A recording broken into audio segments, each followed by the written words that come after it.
நிறைய தடைகள். அம்மா ரொம்ப நாளா கூப்பிட்டு இருந்தாங்க, ஆனா என்னால வர முடியல. நிறைய தடைகள் வந்து கொண்டிருந்தது.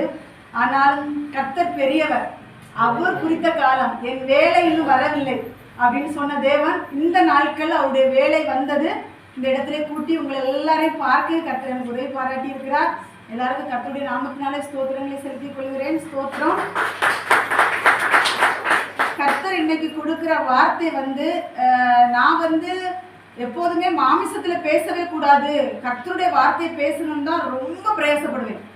ஏன்னா மாமிசத்துல விதைக்கிறது அறுவடை செய்ய முடியாது. ஆவியில விதைச்சோம்னா அது நிறைய பலன்களை கொடுக்கும், அறுவடை நம்ம செய்யலாம்.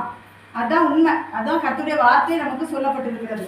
அதெல்லாம் கர்த்தர் இன்னைக்கு கொடுக்கிறார் வார்த்தை. கொஞ்சம் கடிந்து கொள்ற மாதிரி இருந்தாலும் ஏற்றுக்கோங்க. ஏன்னா அது உங்களுக்கு மிகுந்த பலனை கொடுக்கும். ஏன் இவ்வளோ கடிந்து கொண்டு பேசுறாங்க அப்படின்னு எல்லாம் நம்ம வருத்தப்பட